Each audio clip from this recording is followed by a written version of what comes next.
Welcome back, everybody. Today, we're going to be taking a deep dive into this crazy world where law and cutting edge technology collide. Oh, yeah. So you sent us some super interesting sources. Yeah. Legal documents, court recommendations about this disciplinary case Hmm. involving a lawyer and AI.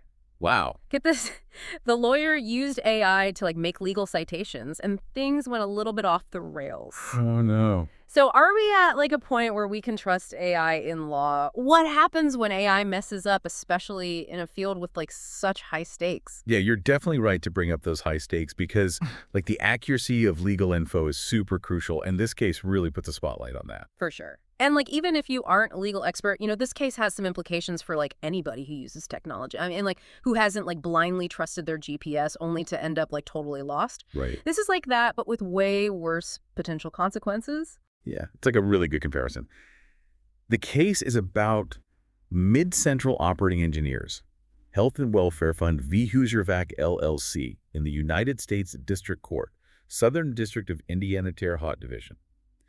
An attorney named Rafael Ramirez filed a brief supporting the defendant, Hoosiervac LLC. Okay, so pretty normal legal stuff so far. So what's the catch? So the brief had some legal citations that kind of set off some alarms. Okay.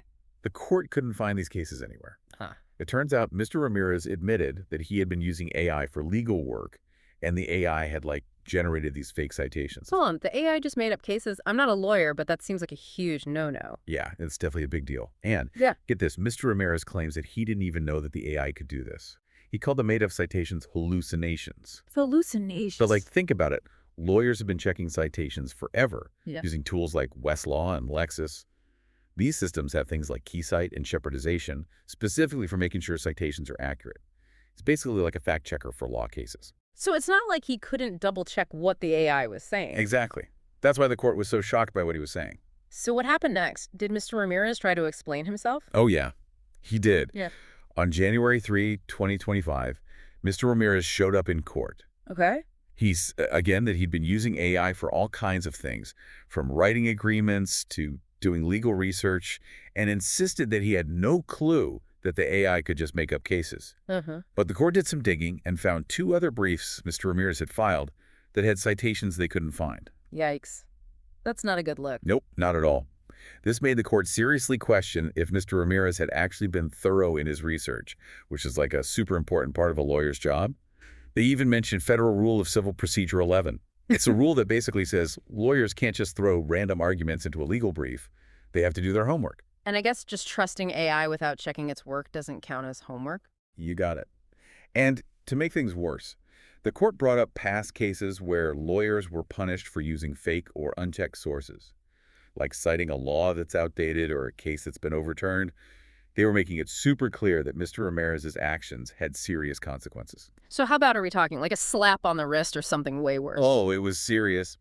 The court recommended a whopping $15,000 fine for Mr. Ramirez.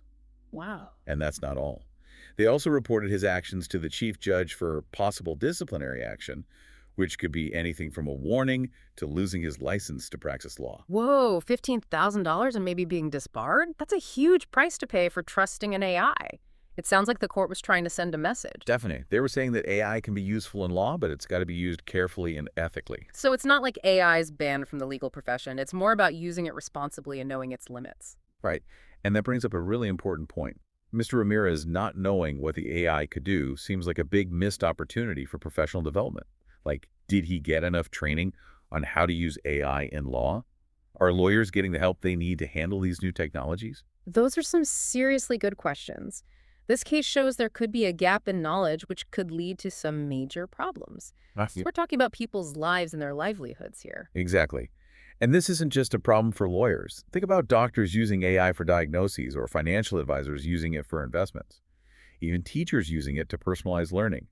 AI is becoming more and more common in tons of jobs, and we need to make sure people are prepared to use it correctly and ethically. So this whole thing about a lawyer and some bogus AI citations is actually a way bigger story about the future of work, the trust we put in technology, and our responsibility to use it wisely. You hit the nail on the head. It's about finding that sweet spot between using AI's power and making sure humans are still in control.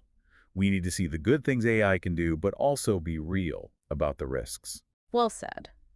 Let's take a closer look at some of those risks and what this case might tell us about the future of AI. What really gets me is that this whole thing could have been avoided. Oh, yeah. You remember those tools we talked about?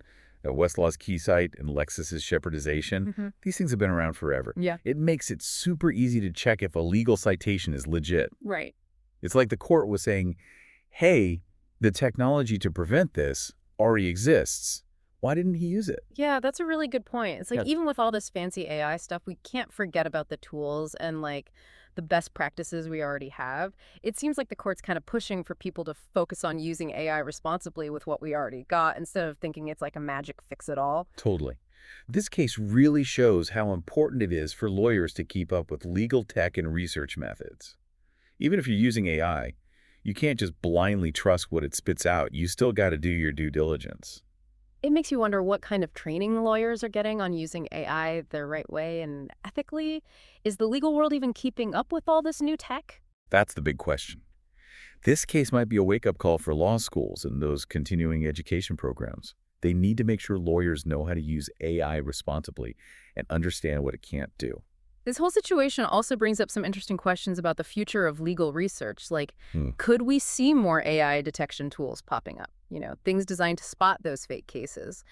And will legal databases have to adapt to flag these things better? It's definitely possible this case has kind of exposed a weakness in the system. Yeah. And usually when that happens, people start innovating. We might see new tech coming out to tackle this specific problem. It's almost like a tech arms race, right? Right. As AI gets better at making fake stuff, we need even smarter tools to catch those fakes. Exactly. And it goes way beyond just law.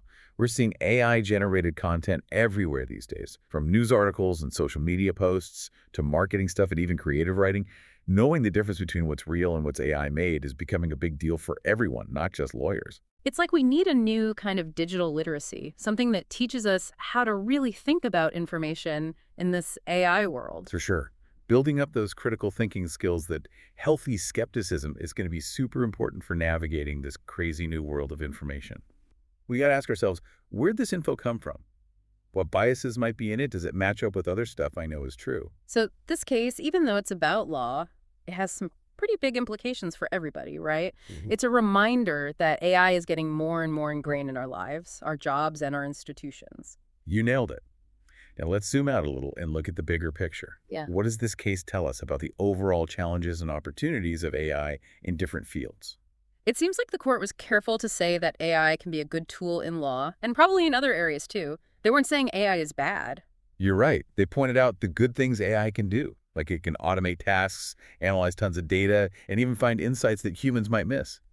AI has the potential to make a lot of jobs more efficient and effective. But this case shows us there's a real danger in relying too much on AI without humans double-checking and thinking critically. It's not a set it and forget it kind of thing. That's a perfect way to put it. Think of it like any powerful tool. Oh. A hammer can build a house, or it can hurt someone. It all comes down to the skill and the intentions of the person using it. So how do we make sure that AI is used ethically and responsibly in all these different industries? How do we get the good stuff without all the bad? That's the million-dollar question, and there's no easy answer. Uh-huh. It'll probably take a multi-pronged approach.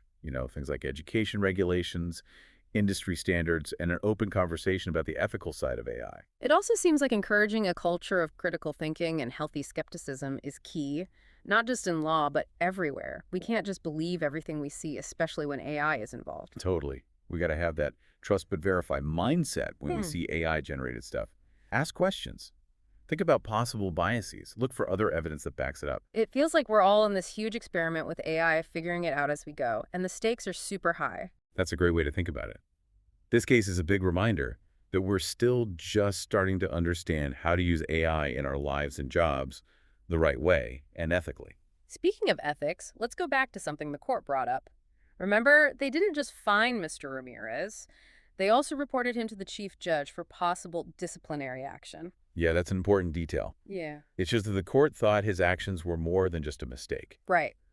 They saw it as a potential breach of professional ethics, something that needed more investigation. It reinforces the idea that using AI doesn't mean you can forget about your professional duties. Yeah. You're still responsible for what you do, and there can be serious consequences if you don't do your job. Right. This is super important for anyone working with AI, no matter what they do. It's not just about knowing how the tech works. It's about understanding the ethical side of things and how your actions could affect your professional reputation. This case also highlights how important it is to keep learning and developing professionally in this age of AI. Staying up to date on best practices, ethical considerations, and changes in the law is more crucial than ever. And it's not just about formal education. It's about staying curious, talking about these things like we're doing now, and being willing to adapt as technology keeps changing so fast. It's about understanding that AI is a powerful tool, but ultimately it's up to us humans to use it wisely and responsibly. Well said. We need to be open to both the potential and the challenges of AI and work together to make sure it's used for good. Let's switch gears a bit and talk about the specific ethical rules the court mentioned. They highlighted 3 rules from the Indiana Rules of Professional Conduct that might have been broken in this case. Right. These rules are all about being competent, diligent, and honest in the legal profession. And they apply whether you're using AI or sticking with traditional methods. So the court wasn't just focused on the AI part. They wanted to make sure the basic principles of legal ethics were being followed. What were those 3 specific rules? Okay, so the first one the court talked about was Rule 1.1, Okay. which is all about competence. Hmm. It says that lawyers have to be competent when representing their clients, Right, makes sense. meaning they need to have the right legal knowledge, skills, thoroughness, and preparation for the case. So even if they're using AI to help with research or drafting stuff, they're still the ones responsible for making sure their work is good enough like any other lawyer. Exactly. The tech doesn't change what it means to be a competent lawyer. Yeah. Then there's Rule 3.1. Okay. This one's about making sure claims and arguments are legit. Okay. Basically, lawyers can't just bring up random claims or arguments that have no basis in the law or facts. Makes sense. You can't just throw anything out there and hope it works, Ugh. especially if you're using AI stuff that hasn't been checked properly. Right. And lastly, the court mentioned Rule 3.3, which is about being honest with the court. Gotcha. This one stresses that lawyers have to be truthful to the court and correct any wrong statements they've made. So if you realize you gave the court a brief with wrong or made up citations from AI, you got to own up to it and fix it. Exactly. These rules show how important ethics are in law, and they apply no matter what tools are being used. This case really makes it clear that we need to think carefully about AI in the legal world. It's not just a simple yes or no on whether it should be allowed. It's about finding that balance where tech can make law better without messing up ethical standards or how the legal system works. And this isn't just a conversation for lawyers. We need to be having these talks in any job where AI is showing up. Absolutely.